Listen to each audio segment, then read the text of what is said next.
香港最新發展潛力區域，少為人知嘅打卡熱點。而家身處喺啟德郵輪碼頭對面，上到行人天橋，行2步就到啟德空中花園，一望無際。鄰近啟德、土瓜灣、九龍城同埋宋皇臺地鐵站，非常之闊落，交通方便。俾大家睇下360度嘅環境，天高海闊，一條大直路。睇下維港嘅海景，唔好以為去咗尖沙咀啊！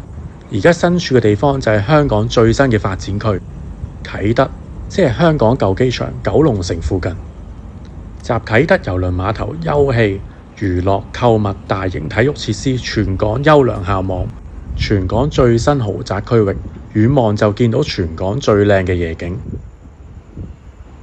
中環、灣仔、尖沙咀、旺角一帶都睇到嘅，哇！簡直令人目不暇給啊！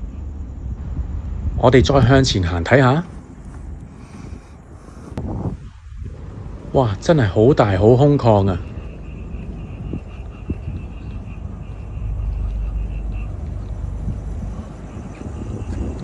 我又忍唔住要望下對面嘅景色啦。真正嘅東方之珠，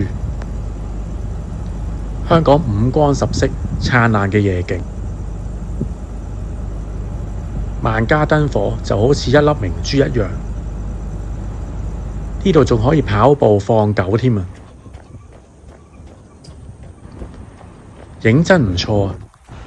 唔少遊客鍾意香港嘅打卡熱點，就係樓同樓之間可以睇到海景嘅罅隙。呢度仲有好多啊，不過呢就好少人會發現到嘅。除咗景色之外，重點就梗係要睇下呢度嘅樓宇嘅配套啦。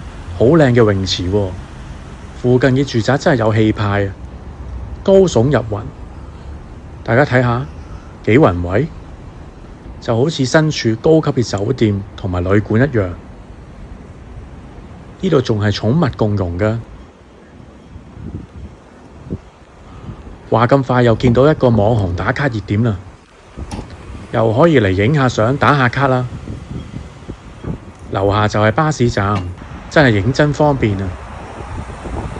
咦？呢度咪係好出名嘅天龍？哇！你睇下，好有型啊！